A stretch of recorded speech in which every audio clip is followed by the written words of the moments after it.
तो आज हम लोग पढ़ेंगे डीपीएसपी के बारे में। डीपीएसपी मतलब directive principles of the states policy. Directive principles of state policy कल हम लोग जो पढ़ चुके थे आर्टिकल 14 तक, राज्य के नीति निर्देशक सिद्धांत।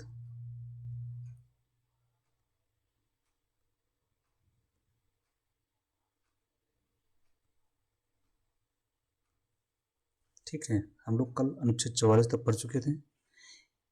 इसको शुरू करने से पहले हमें डीपीएसपी के बारे में बेसिक बातें फिर से रिवाइज कर लेते हैं हम लोग। पहली बात क्या है, डीपीएसपी संविधान के किस भाग में है?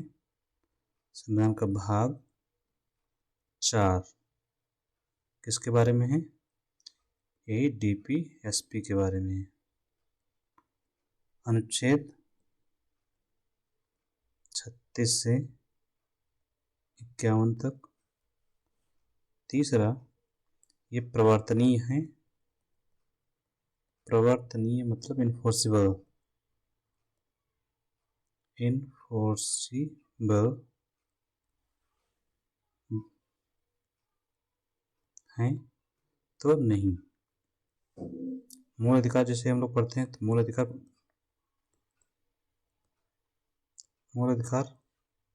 प्रवर्तनीय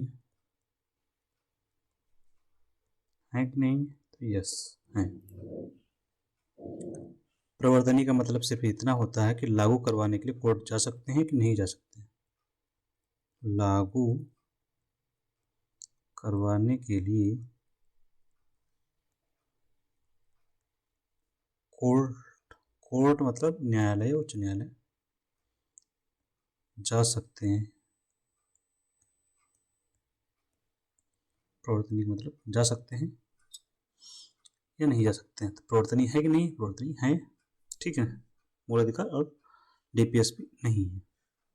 ठीक है, एक बात हम लोग जो कल पढ़ रहे थे उसमें से एक क्वेश्चन आता है, उसको नोट में आप लोग नोट कर लेंगे। अनुच्छेद 39D वो इम्पोर्टेंट इसलिए है क्योंकि इसमें प्रावधान है समान काम के लिए, समान कार्य के लिए समान वेतन। मतलब दो लोग समान काम कर रहे हैं तो उनको वेतन भी एक समान मिलेगा। ये विषय सबसे एप्लीकेबल कहाँ पर है? महिलाओं के संदर्भ में, क्योंकि महिलाओं को वेतन निजी क्षेत्र में विशेष रूप से कम दिया जाता है, तो वहाँ पर इक्वलिटी की बात करता है, लिंग समानता की।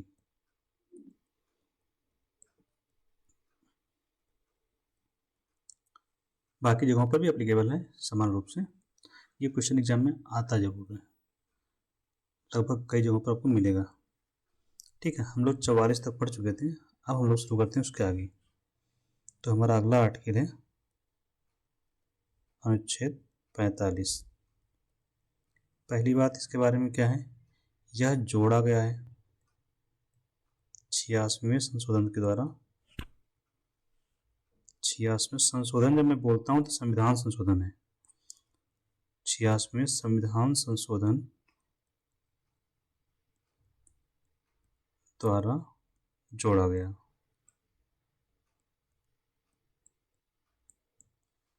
इस संशोधन के द्वारा और क्या हुआ? इसके द्वारा आर्टिकल अनुच्छेद 21A ये कहाँ पर है? फंडामेंटल राइट में है, जोड़ा गया। जोड़ा लिखिएगा, जोड़ी नहीं, जोड़ा गया। ठीक है, दूसरी बात इसके बारे में क्या है अनुच्छेद 45 के बारे में, कि अनुच्छेद 45 यह प्रावधान करता है अर्ली चाइल्डहुड केयर के बारे में। 6 साल से पहले 6 साल तक के बच्चों के लिए, 6 साल तक के बच्चों के लिए, बच्चों से जुड़ा हुआ है, तो उनको बच्चों क्या है जो के लिए शिक्षा और उनकी केयर को लेकर के हैं। शिक्षा बच्चों की शिक्षा का प्रबंध करेगा राज्य और उनकी देखभाल करेगा। शिशु देखभाल एक प्रकार से अर्ली चाइल्डहुड केयर।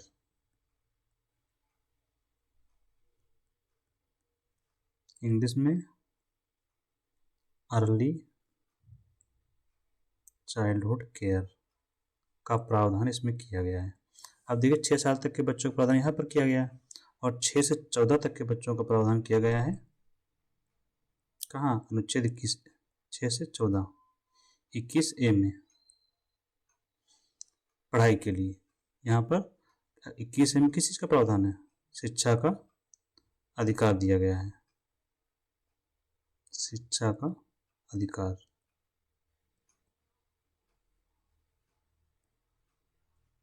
ठीक है, हमारा अनुच्छेद 45 से शिक्षा खत्म होता है।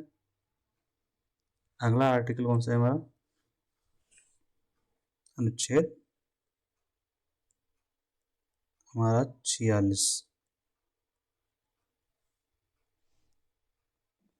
46 में क्या है?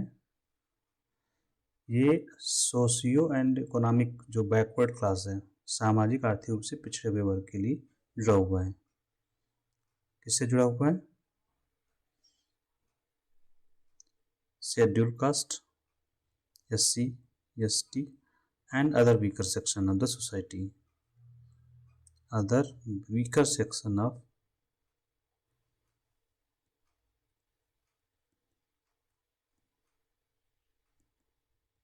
इनके संबंध में है। SC ST समझ गए ना? SC मतलब अनुसूचित जाति, अनुसूचित जाति जनजाति, और समाज के कमजोर वर्ग के लोग।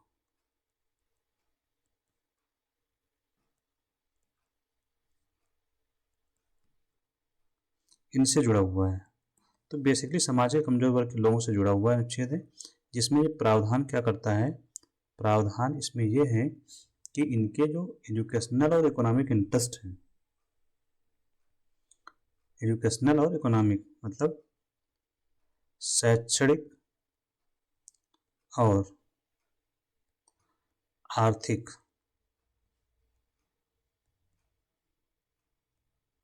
हितों की रक्षा करना। मतलब ये कि राज्य या सरकार अनुसूचित जाति जनजाति और जो समाज का कमजोर वर्ग है उनके शैक्षणिक और आर्थिक हितों की रक्षा करने का प्रयास करेगा और जो सोशल इनजस्टिस हो रहा है उसको कम करेगा, उसको प्रोटेक्ट करेगा सोशल इनजस्टिस से, शोषण से। ठीक है, सामाजिक जो अन्याय है उससे प्रोटेक्ट करेगा। ठीक है, नेक्स्ट हम लोग पढ़ते हैं अनुच्छेद 47। 47 स्वास्थ्य से जुड़ा हुआ है। 47 और स्वास्थ्य, स्वास्थ्य और पोषाहार से जुड़ा हुआ अनुच्छेद है। स्वास्थ्य एंड पोषाहार से जुड़ा हुआ अनुच्छेद है। स्वास्थ्य है, पोषाहार में सार्वजनिक स्वास्थ्य हुई, स्वास्थ्य को सार्वजनिक स्वास्थ्य, सार्वजनिक स्वास्थ्य की बात है, पब्लिक हेल्थ मतलब सबके स्वास्थ्य की बात करते हैं ये अनुच्छेद। तो जो लोगों का स्वास्थ्य है उनको स्टैंडर्ड ऑफ जो लेवल ऑफ न्यूट्रिशन है उसको बढ़ाना है, स्टैंडर्ड ऑफ लिविंग बढ़ाना है, हेल्थ में इम्प्रूव करना है, यही चीज़ें हैं इसमें। ये सरकार की जिम्मेदारी होगी कि वो स्वास्थ्य और पोषाहार स्तर में वृद्धि करें, पोषाहार स्तर में वृद्धि करना, अर्न स्टैंडर्ड ऑफ लिविंग जीवन स्तर में वृद्धि।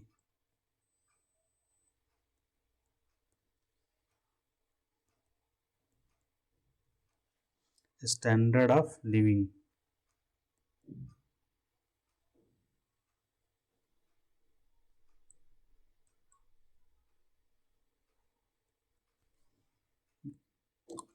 को वृद्धि करना। इसके बाद आपका अनुच्छेद 48।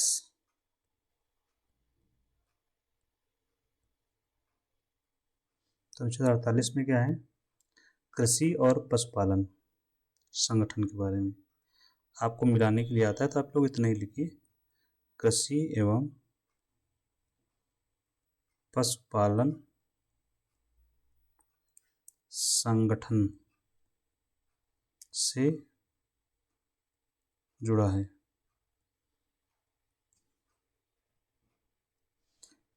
कैसे जुड़ा होगा कि राज्य जो है एग्रीकल्चर और एनिमल हस्बेंड्री, इसको क्या बोलते हैं, एग्रीकल्चर और animal husbandry,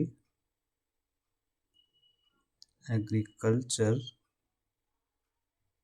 and animal husbandry को प्रमोट करेगा, उसमें मॉडर्न साइंटिफिक टेक्नोलॉजी का प्रयोग को बढ़ावा देगा, ठीक है। और जो यहीं पर आपका स्लॉटरिंग जो होती है उसको प्रोहिबिट करेगा। क्या, prohibiting of slaughter of cows, calves and other milking animals. मतलब स्लॉटर को क्या बोलते हैं हम लोग, जो जानवरों को मार दिया जाता है, slaughtering of cows, slaughter of cause या काफ्स, इनके जो बछड़े होते हैं, एंड अदर मिल्च एनिमल्स या ड्राउट एनिमल्स जो होते हैं, उनको रोकेगा। स्लॉटर मतलब होता है जो मारा जाता है, क्या बोलते हैं उनको, दुधारू पशु जैसे हैं, जो दुधारू पशु हैं, गाय है, बछड़े हैं,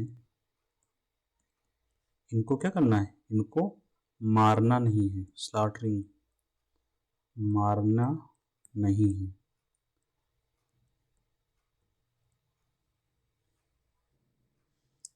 ठीक है, मारना नहीं है। अगला अनुच्छेद है अनुच्छेद 48 ए। ए लगा हुआ मतलब इंसर्ट किया गया है, बाद में इंसर्ट मतलब जोड़ा गया है, तो इसको भी जोड़ा गया है 42वें संशोधन द्वारा, 42वें संविधान संशोधन द्वारा, ठीक है। यह हुआ था 1976 में। ये बहुत ही इम्पोर्टेंट संशोधन रहा है, इसमें इतने अधिक संशोधन किए गए हैं, इसे मिनी कॉन्स्टिट्यूशन कहा जाता है। कभी कभी क्वेश्चन पूछा गया है कि मिनी कॉन्स्टिट्यूशन किसे कहा जाता है, मिनी कॉन्स्टिट्यूशन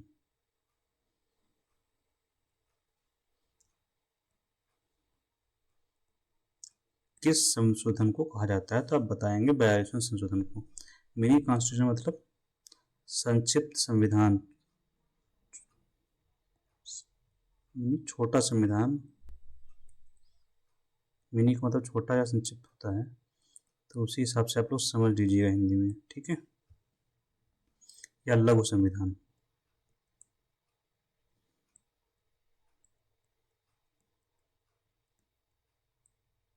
लघु संविधान भी कहा जाता है। तो 42वें के द्वारा जोड़ा गया था। इसमें किस बारे में है, हम पर्यावरण के पर्यावरण, जंगल और वाइल्ड लाइफ के संरक्षण के बारे में, पर्यावरण, वन्यजीव, वन्यजीव के संरक्षण से जुड़ा हुआ है,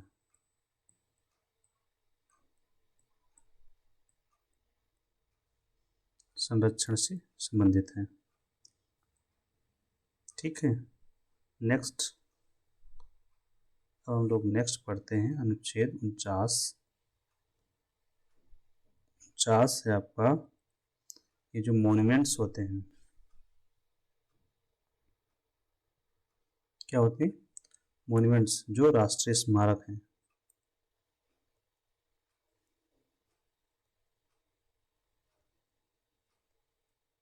राष्ट्रीय स्मारक या हमारी जो विरासत है ETC का संरक्षण।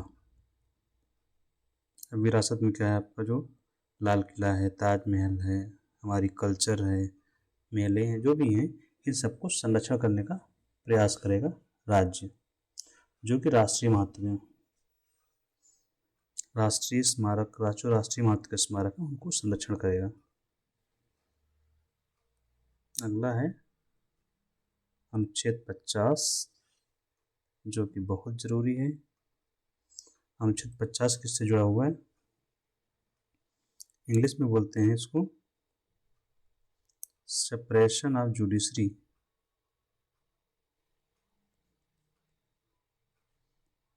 Separation of judiciary from executive. मतलब हिंदी में न्यायपालिका का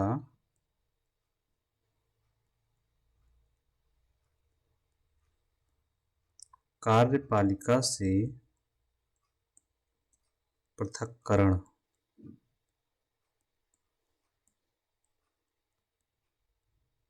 पृथक्करण मतलब अलग। ठीक है, समझने के लिए आप लोग उसको समझ लीजिए क्या है। न्यायपालिका का मतलब कह रहे हैं सुप्रीम कोर्ट, हाई कोर्ट और lower court.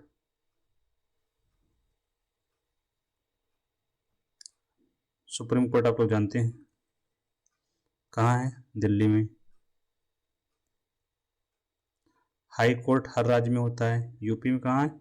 Lucknow and Prayagraj या इलाहाबाद में। एक ही है। लोअर कोर्ट हर डिस्ट्रिक्ट में जो कोर्ट्स होती हैं, जो डिस्ट्रिक्ट जुडिशरी बोलते हैं। ठीक है, डिस्ट्रिक्ट जुडिशरी।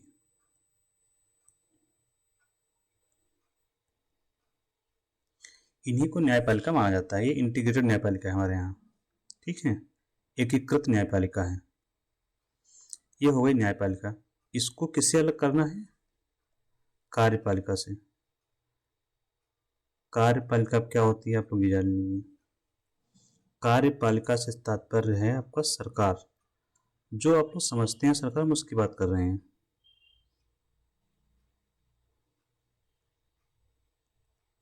ठीक है, सरकार आपकी जो आपके प्रधानमंत्री जी हैं, प्रधानमंत्री, CM, ये और इनके साथ जो काम करने वाले अधिकारी और कर्मचारी आते हैं।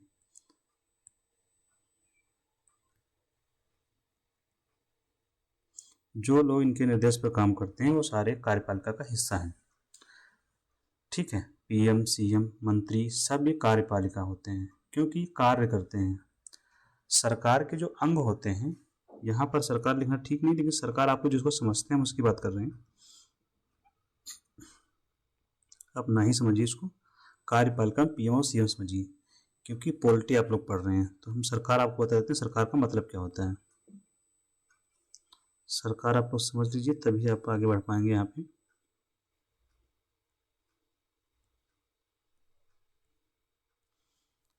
ठीक है, सरकार से पहले राज्य आपको समझना पड़ेगा।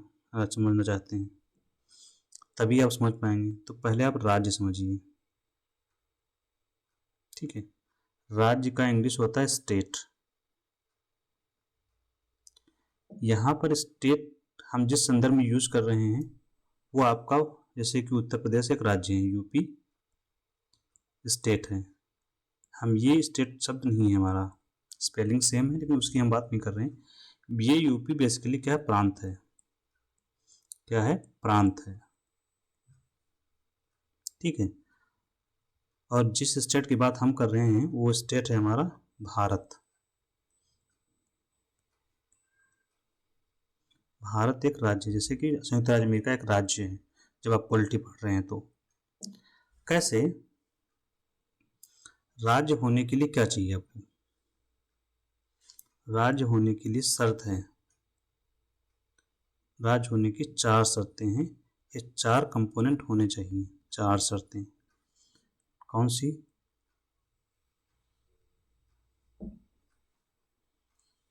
पहली बात ये कि राज्य होने के लिए कितनी शर्तें होनी चाहिए? 4।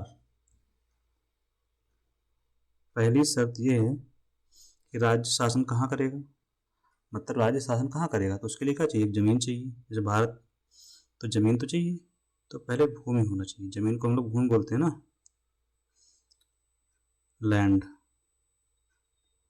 क्योंकि एक बाउंड्री बनाओगे, जैसे हमारी बाउंड्री है ये वाली, ये हमने बाउंड्री बना रखी है अपनी, ऐसी है कुछ ना, तो इतनी लैंड हो गई हमारे पास राज्य के लिए। दूसरा क्या चाहिए? यहाँ पर लोग भी तो चाहिए। अगर शासन किया किस पे जाएगा, है कि नहीं? तो लोग चाहिए, मतलब जनसंख्या चाहिए। जनसंख्या क्या होता है? लोगों की संख्या। तो यहाँ लोग रह रहे हों, तो लोग नहीं रहेंगे तो शासन कैसे चलेगा वहाँ पे, और कौन करेगा? तीसरा क्या चाहिए? एक सरकार हो, सरकार होनी चाहिए जो इन पर शासन करे और इनको बताए सही क्या है गलत क्या है। और चौथा है संप्रभुता। संप्रभुता क्या है? संप्रभुता कहाँ होती है? संप्रभुता सरकार के पास होनी चाहिए। संप्रभुता क्या होता है? निर्णय लेने की क्षमता, निर्णय लेने की क्षमता।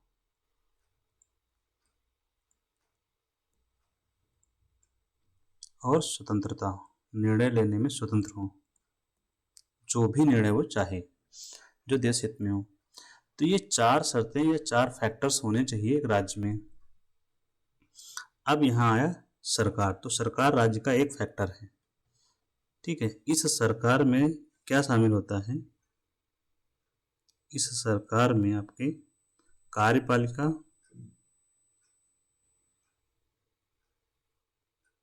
कार्यपालिका से बेहतर है, पहले आप लिखिए जो रिलेवेंट है, विधायिका,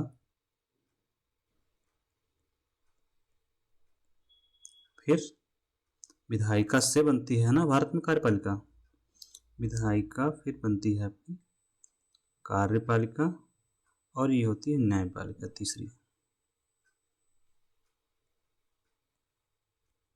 तो क्वेश्चन यहाँ आपसे जो पूछा जाता है एग्जाम में, सरकार के कितने अंग होते हैं, तो ये सरकार के 3 अंग हो गए, सरकार के अंग।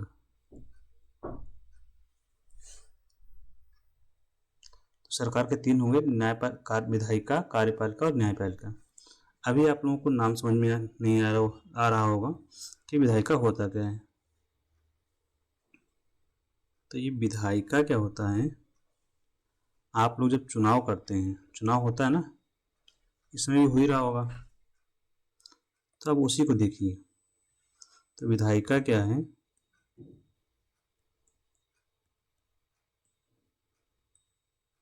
विधायिका का मतलब होता है आपका संसद। अब आपको समझ में आ रहा होगा संसद में कौन कौन शामिल है। पहले तो राष्ट्रपति शामिल है, संविधान में लिखा हुआ है कि संसद में कौन कौन शामिल है, ठीक है, तो इसको मान कर चलिए, ठीक है, ये सही है। लोकसभा शामिल है और राज्यसभा शामिल है,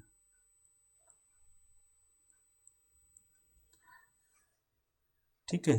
तो विधायिका के चुनाव होते हैं, चुनाव किसका होता है अभी आप लोगों में जो चल रहा होगा, लोकसभा, यहाँ पर जो सांसद होते हैं इनका चुनाव होता है, राज्यसभा में सांसद होते हैं इनका भी चुनाव होता है, और राष्ट्रपति का तो चुनाव होता ही है। तो ये सब मिलकर बनाते हैं विधायिका, ठीक है। तो आपके सांसद जो चुन के आते हैं संसद में बैठते हैं, और उस सांसद में से जिस पार्टी को बहुमत मिलता है, मतलब हमारे यहाँ जितनी सीटें हैं, कितनी, 545, उसमें से जिसको मेजॉरिटी प्राप्त होती है, मतलब 50% से ज़्यादा सीटें हों, वो सरकार बनाएगा, जिसे हम सरकार कहते हैं, वो कार्यपालिका है। टू बी क्लियर ना? तो हम जो नॉर्मली बोलते रहते हैं हम लोग, वो सरकार नहीं होती है, वो होती है कार्यपालिका।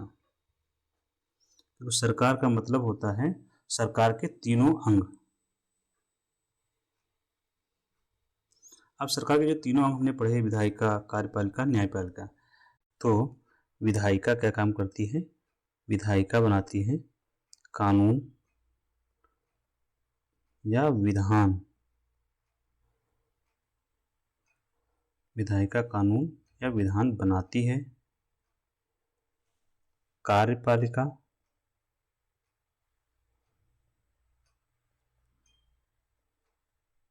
इसका काम क्या होता है? कानून लागू करती है।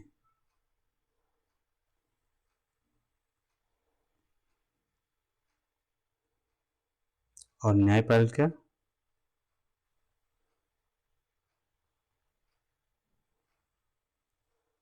कार्यपालिका को बोलते हैं एग्जीक्यूटिव, CUTIVE।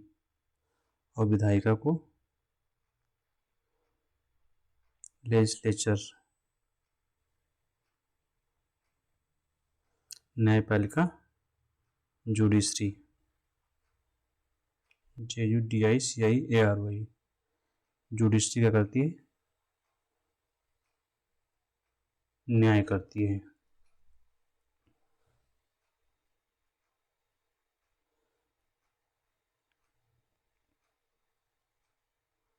जुडिशरी का काम होता है न्याय करना।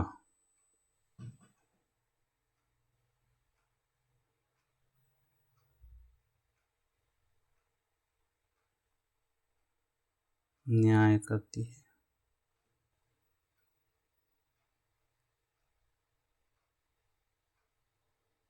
तो जुडिशरी न्याय करती है। अगला अनुच्छेद हम लोगों का है अनुच्छेद 51। तो अनुच्छेद 50 हम लोगों ने पूरा समझ लिया कि separation of judiciary from executive क्या है। ठीक है, अब हम लोग अनुच्छेद 51 के बारे में पढ़ते हैं। आप तो लिखिए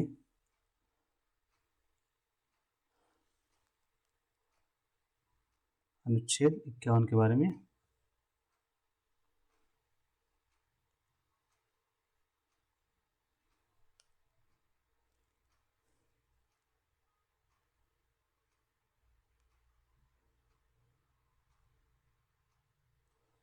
अनुच्छेद 51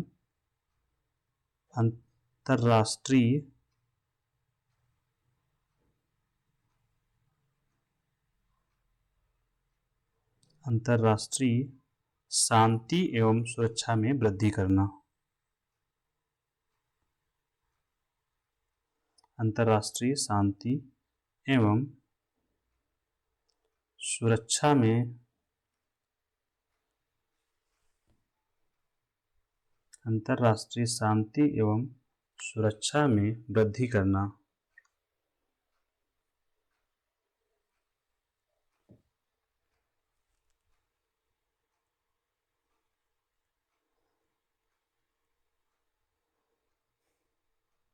अंतर्राष्ट्रीय शांति एवं सुरक्षा में अभिवृद्धि करना। ठीक है, हमारी विदेश नीति का आधार है। विदेश नीति का आधार है यह अनुच्छेद। विदेश नीति का आधार है। हमारी जो विदेश नीति है उसका आधार है अनुच्छेद 51। ठीक है, तो अनुच्छेद 51 के बारे में इतने ही पर्याप्त है। कभी कोई क्वेश्चन इस पर आता है कि निम्न में से कौन सा अनुच्छेद हमारी विदेश नीति को आधार प्रदान करता है, तो अनुच्छेद 51। इसमें यह भी है कि भारत अपने जो अंतर्राष्ट्रीय कानून है उनका सम्मान करेगा। इसके अलावा जो झगड़े हैं उनको मध्यस्थता के माध्यम से निपटाएगा। तो हमारा DPSP इसके साथ खत्म होता है, जो हम लोग अभी तक पढ़ रहे थे। DPSP finish. DPSP the end होता है। अब हम लोग इसके बाद इस पर आधारित क्वेश्चंस करेंगे। नेक्स्ट जो क्लास होगी best question, DPSP best question हम लोग करेंगे अगली क्लास में।